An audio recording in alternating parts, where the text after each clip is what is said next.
የኢራን ጥቃት በተባበሩት አረብ ኤምሬትስ የበረታበት መንፈሳዊ ሚስጥር። ሚስጥሩም ከእግዚአብሔርና ከመጽሐፍ ቅዱስ ጋር የተገናኘ ነው። ነገሩም አስገራሚ ነው። ሚስጥሩ ምን እንደሆነ ከመናገራችን በፊት ስለ ጦርነቱ አጠቃላይ ሁኔታና አሁን ላይ ስላለበት ሁኔታ በቅድሚያ እናሰማችሁና በኋላ ላይ ደግሞ ኢራን ዩኤኢን በተለየ ሁኔታ ያጠቃችበት መንፈሳዊ ምክንያት ምን እንደሆነ እነግራችኋለን።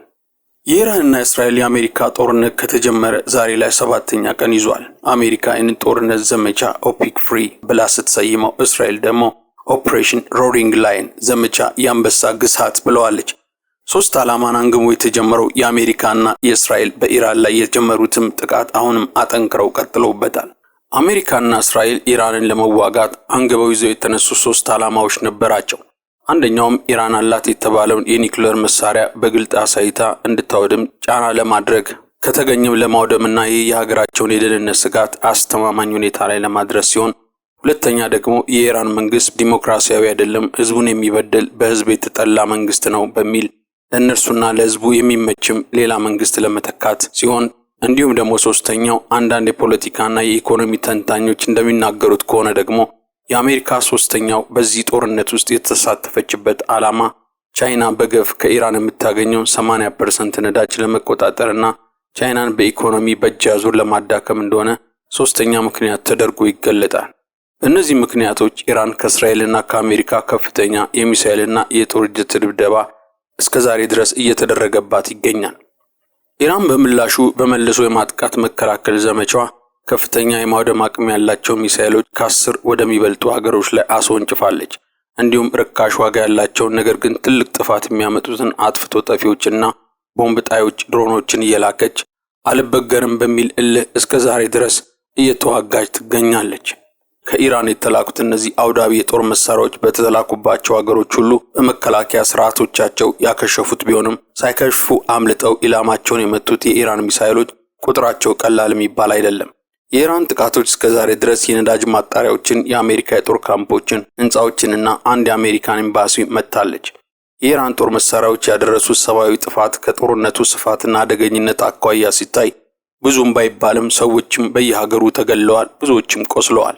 ኢራን ከአሜሪካና ከእስራኤል በሚሳኤል ጦር ጀቶችም ክፉኛ የተደበደበ ሲሆን፣ ሌትና ቀን በተደረገባት በዚህ ጥቃት ከ46 ዓመት በላይ ኢራንን ሲመሩ የነበሩ ሃይማኖታዊ መሪው አያቶላ አሊ ካሚኒን ጨምሮ ከደርዘን የሚያልፉ የኢራን ከፍተኛ የሃይማኖት የጦርና የፖለቲካ መሪዎች ተገለውባታል። አሜሪካ እንዳለችው ከሆነ ደግሞ ሙሉ ለሙሉ ኢራን የባህር ኃይሏንም እስክታጣ ድረስ በሙሉ መርከቦቿም ሰጥመዋል። ኢራን በመልሶ መከላከል ያገኘችው ውጤት። ኢራን በውስጡ መከላከል የሚልን ሐሳብ ባነገበው የመልሶ ማጥቃት ዘመቻዋ ከ1500 በላይ ቁጥር ያላቸውን የተለያዩ ሚሳኤሎችን ከ1300 በላይ የሚሆኑ ድሮኖችን እስከዛሬ ተኩሳለች። የተኮሰችውም ወደ እስራኤልና ወደ አሜሪካ ብቻም ሳይሆን ወደ 11 የሚደርሱ የመካከለኛው ምስራቅ አረብ ሀገሮችን ጭምር መሆኑ ውጥረቱን ከፍ አድርጎታል። ኢራን በወሰደችው በዚህ የመልሶ ማጥቃት ዘመቻ በውጤቱ በእስራኤል ቴል አቪቭ ሺማሺ በተባለ ቦታ 9 ሰዎችን ስትገድል 12 ሰዎችን አቁስላለች። እንዲሁም ከ40 በላይ የሚሆኑ ህንጻዎችና መኖሪያ ቤቶችን ጎድታለች። ከዚህ ጎን ለጎን ወደ ጎልፍ ሀገሮች በተኮሰቻቸው ሚሳኤሎችና ድሮኖች ደግሞ የአሜሪካ የተለያዩ የጦር ካምፖች፣ በየሀገሩ ያሉ ህንጻዎችን፣ አንድ የአሜሪካን ኤምባሲና የሳውዲ የነዳጅ ማጣሪያን መታለች። እንዲሁም በሌሎችም በተተኮሰባቸው ሀገሮች ሁሉ ላይ የተለያየ መጠን ያላቸውን ጉዳት አድርሳለች። ኢራን በእስራኤልና በአሜሪካ ድብደባ የደረሰባት ኪሳራ። ኢራን እስካሁን ድረስ ከእስራኤልና ከአሜሪካ በሚሳኤልና በጀት ከ2200 የሚበልጥ ጥቃት የደረሰባት ሲሆን በዚህም ከ700 እስከ 800 የሚደርሱ ሰዎች ተገለውባታል።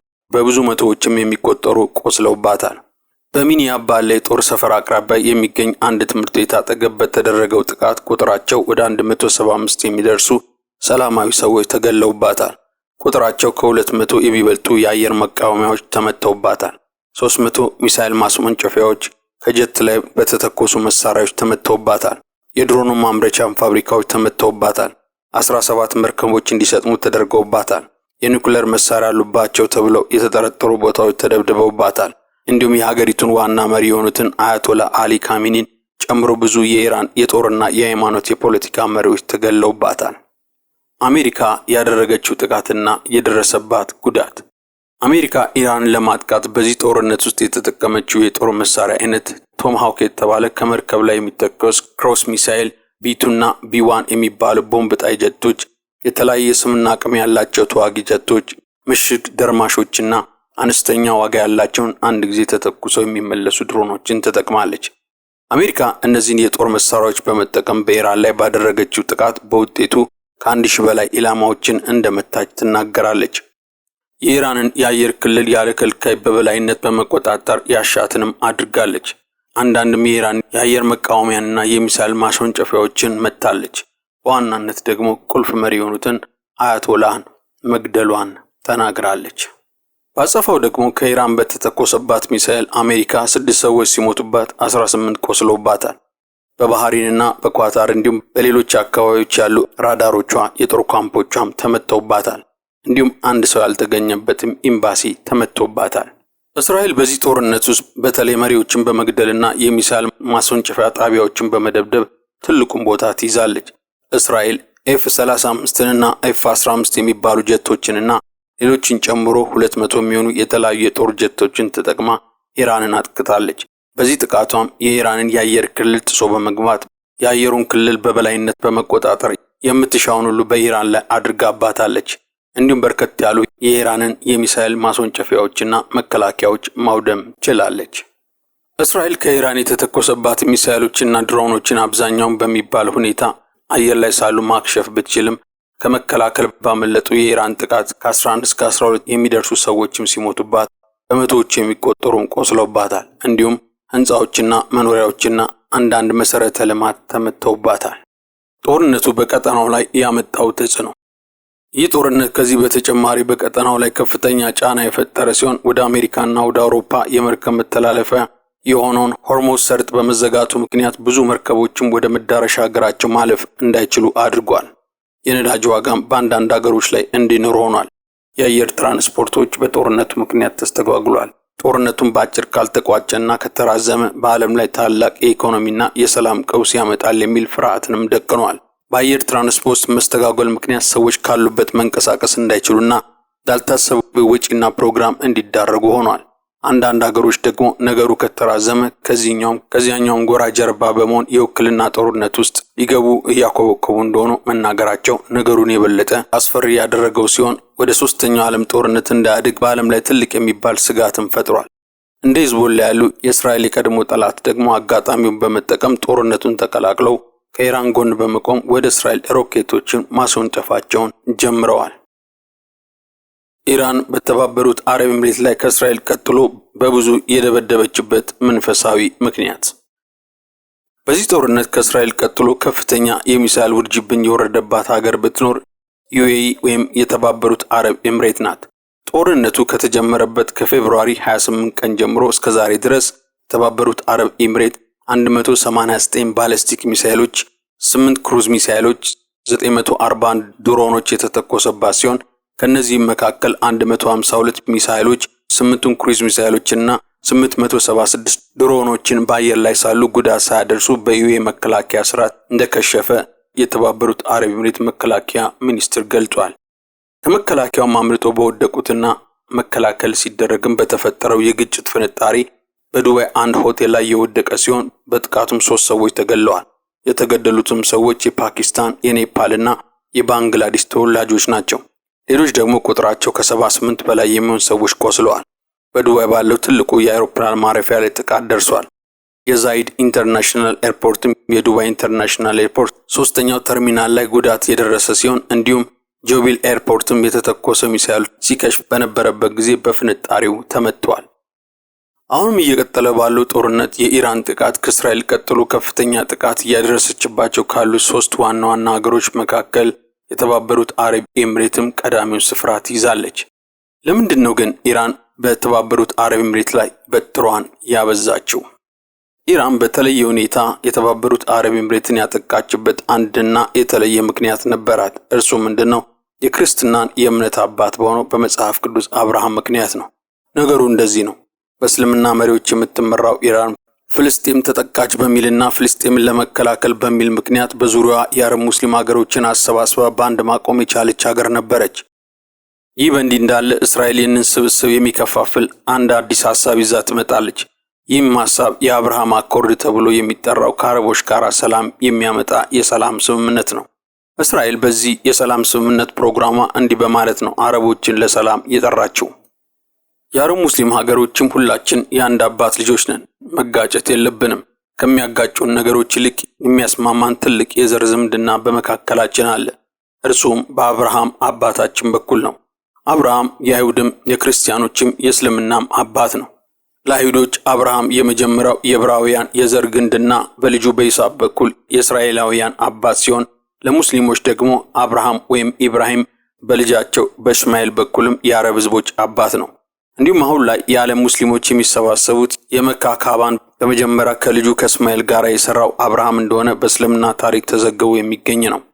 ይህም ለእስልምና እምነት ፈርጥ የሆነው የአምልኮ ስፍራን በመጀመሪያ አብርሃም የገነባው በመሆኑም ጭምር አብርሃም ለሙስሊሞች አባታቸው ነው የሚለውን ሐሳብ እስራኤል በማንሳት ነው የሰላም ስምምነቱን ሐሳብ ያቀረበችው። እንዲሁም በመጽሐፍ ቅዱስና በአዲስ ኪዳን ለሚያምኑ የዓለም ክርስቲያኖች ሁሉ ደግሞ አብርሃም የአሕዛብ አባት ትሆናለህ በተባለለት ተስፋ ቃል መሰረት ለክርስቲያኖች የእምነት አባታቸው በመሆን ሁላችንም ማለትም አይሁዶችን፣ እስልምናና ክርስቲያኖችን አብርሃም ያገናኛል በማለት ነው እስራኤል ሰላም ያመጣል ያለችውን ሐሳብ ያስረዳቸው። ስለዚህም የእስራኤል መንግስት የአንድ አባት ልጆች ሆነን መጋጨት የለብንም፣ በዚህ ሐሳብ እንወያይና በሰላም አብረን እንኑር የሚል የሰላም መግባቢያ ሰነድ በመቅረጽ እስራኤል የአረቡን ዓለም ከጠላትነት አመለካከት ወጥቶ አብሯት በዝምድና በሰላም እንዲቆሙ ሐሳቡን አዘጋጅታ አቅርባለች። ይህንንም የስምምነት ሐሳብ አብርሃም አኮርድ ብለው ይጠሩታል። ይህን የመሳሰሉ የሚያሳምኑ ሐሳቦችን የያዙ ይህንን የአብርሃም አኮርድ የሚለውን ስምምነት ከተዘጋጀ በኋላ ለተለያዩ የአረብ ሙስሊም ሀገሮች የሰላም ጥሪ ተደርጎላቸዋል። ይህንም ስምምነት ከዓለም ሙስሊም ሀገሮች በመጀመሪያ ቀድማ የተቀበለችው የተባበሩት አረብ ኤምሬት ናት። ይህም ስምምነት በአሜሪካው ፕሬዝዳንት ዶናልድ ትራምፕ አማካኝነት የሁለቱም አገሮች መሪዎች በተገኙበት በዋሽንግተን ዲሲ በነጩ ቤተ መንግስት በ2020 ተፈራርመዋል። የሰላምና አብሮነትን በዋናነት የያዘውና ሌሎችንም 3 ስምምነቶች ያቀፈው ስምምነት እስራኤልና የተባበሩት አረብ ኤምሬት ተፈራርመዋል። ከስምምነቱም በኋላ የተባበሩት አረብ ኤምሬት ስምምነቱን ከፍ ለማድረግ በዚህ ብቻ አላቆመችም።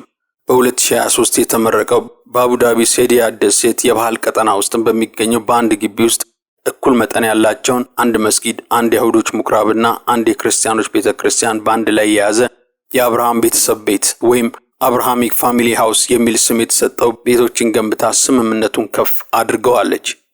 ይህ ቦታ በአሁኑ ሰዓት በብዙ ቱሪስቶችን በመጎብኘት ላይ ነው ያለው። ይህም ስምምነት ለተባበሩት አረብ ኤምሬት ከእስራኤልና የእስራኤል ወዳጅ ከሆነችው አሜሪካ ጋር አስተማማኝ ሰላም ሲፈጥርላት ከኢራንና ከአንዳንድ አክራሪ እስራኤልን ከሚጠሉ የአረብ ሀገሮች ያልተወደደ ሐሳብ ሆኖ ታይቶባታል። ይህም የተባበሩት አረብ ኤምሬት ከእስራኤል ጋር ያደረገችውን የሰላም ስምምነት በኢራን ዙሪያ የተሰበሰቡትን ሀገሮችን እንዲከፋፈሉ በማድረጉ ኢራን የበለጠ የተባበሩት አረብ ኤምሬትን በመጥፎ እይታ እንድታይ አድርጓታል። በተለይ የተባበሩት አረብ ኤምሬትን ተከትለው የአብርሃም አኮርድ የተባለውን ስምምነት ተቀብለው ባህሬን፣ ሞሮኮና ሱዳን በ2020ና በ2021 ፊርማቸውን ሲያስቀምጡ ኢራን ለተባበሩት አረብ ኤምሬት ከፋፋይ ድርጊት የነበራትም ጥላቻ ወደ ላይ በጣም ከፍ አድርጎታል። በዚህ ምክንያት ኢራን የአሜሪካን የጦር ካምፕ ያለበትን የተባበሩት አረብ ኤምሬትን በደበደበችበት ምክንያት ላይ ከእስራኤል ጋር ላደረገችው የአብርሃም አኮርድ ስምምነት ለዩኤኢ የመደብደቢያ ተጨማሪና ሌላው ልዩ ምክንያት ሆኖባታል።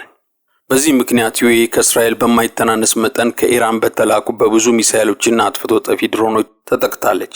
ዩኤኢ ከነዚህ ውስጥም ከ90% በላይ እንዳከሸፈች ስትናገር ከመከላከያ አምልጠው በወደቁ ሚሳኤሎችና ድሮኖች መጠነኛ ጥቃት ደርሶባታል። ኢራን በተባበሩት አረብ ኤምሬት ላይና በሌሎችም 10 የአረብ ሀገሮች ላይ ሚሳኤል በመተኮሷ ምክንያት በተባበሩት አረብ ኤምሬት የአብርሃም አኮርድ የሰላም ስምምነት ያጣቻቸውን አንዳንድ የአረብ ወዳጅ ሙስሊም ሀገሮች ቁጥሮች ላይ ተጨማሪ ያጣቻቸው የወዳጆቿ ቁጥርም ወደ 15 አድርሰውታል። ኢራን በእነዚህ ሀገሮች ላይ የጣለችው ሚሳኤልም በየሀገራቸው ያለውን የአሜሪካ የጦር ካምፖች ለመምታት በሚልም ቢሆንም ነገር ግን አልፎ በየሀገሮቹ በፈጠሩት ጉዳትና የሀገሮቹን ሉዓላዊነት በመድፈሯ ምክንያት በአረቡ ዓለም ያላት ተቀባይነት እስከ ወዲያኛው እንድታጣ ያደረጋት ሁኔታ ተፈጥሮባታል። ኢራን ጦርነቱን ስትጀምረው 4 ዓላማዎችን አንግባ ነበር የጀመረችው። አንደኛ፣ በመልሶ ማጥቃት ጥቃቱን በመከላከል የማትበገር ሀገር እንደሆነችም ለሚዋጓት ለእስራኤልና አሜሪካ ለማሳየት ሲሆን፣ ሁለተኛ በተባባሪ ሀገሮች ያሉትን የአሜሪካን የጦር ካምፖች ለመምታት ሲሆን፣ ሶስተኛ ኢራን ያላትን የጦር አቅም ለዓለም ለማሳየት ነው። አራተኛው ደግሞ ተባባሪ ሀገሮችን ለማስፈራራትና ከተሳካላትም ደግሞ በእነርሱ በኩል በአሜሪካና እስራኤል ላይ ጫና ለመፍጠር ያደረገችው ጥቃት ነበረ። የመከላከል ምክንያቶቿ ኢራን እነዚህ ምክንያቶቿን አንግባ ከ10 በላይ ሀገሮችን እስራኤልን፣ የተባበሩት አረብ ኤምሬትን፣ ኳታርን፣ ባህሬን፣ ኩዌትን፣ ጆርዳንን፣ ኢራቅን፣ ሳውዲ አረቢያን፣ ሶሪያን፣ ኦማንን፣ ቆጵሮስና ሌሎችንም ያጠቃች ቢሆንም ክርስቲያኖች እንደ እምነታቸው አምላካቸውን በነጻነት እንዲያመልኩ ለኦርቶዶክስ፣ ለካቶሊክና ለፕሮቴስታንት ክርስቲያኖች በሮቿን የከፈተችውና እምነታቸውን እንዲተገብሩ ሁኔታዎቹን ያመቻቸችው የሙስሊም ሀገር የሆነችው የተባበሩት አረብ ኤምሬት ላይ ግን ብዙ ጠንካራ ጥቃቶች ኢራን አድርሳባታለች። የዚህም ቅጣት የተለየው ምክንያት አብርሃም አኮርድ የተባለው አዲሱ በእስራኤል በተሰናደው የሰላም ስምምነት ምክንያት እንደሆነ ተንታኞች ተናግረዋል። ወደ ነገሩ ድምዳሜ ስንመጣ የተባበሩት አረብ ኤምሬት ከሌሎች ሀገሮች በሚበልጥ የተመታችበት ሌላኛውና የተለየው መንፈሳዊ ምክንያት ይህ ነው። ለዓለም ሰላም እንጸልይ። እንዲህ አይነቱን ጦርነቶች በየጊዜው በተነሱ ቁጥር ሁልጊዜ ለክርስቲያኖች አንድ የሚያስታውሰው ነገር አለ። እርሱም የኢየሱስን ምጽአት ምልክት የሆነውን የጦርንም ወሬ ትሰማላችሁ የሚለው ቃል ነው። ለዓለም ሰላም እየጸለይን ለመምጣቱም እንዘጋጅ እያልን ከ20 በላይ ምንጮችን በመጠቀም ለዛሬ ያዘጋጀንላችሁን እዚህ ላይ እናበቃለን። ተባረኩልን። አዘጋጁ ትሪኒቲ ቲዩብ ነው። የቻናላችን ቤተሰቦች ካልሆናችሁ ሰብስክራይብ የሚለውን በመጫን የቻናላችን ቤተሰቦች እንድትሆኑ እንጋብዛችኋለን። እንደተለመደው ስራችንን ከወደዳችሁ ላይክ አድርጉልን፣ ሌሎችም ሼር አድርጉልን። እግዚአብሔር ይባርካችሁ። እናመሰግናለን። ኮሜንታችሁም አይረሳ።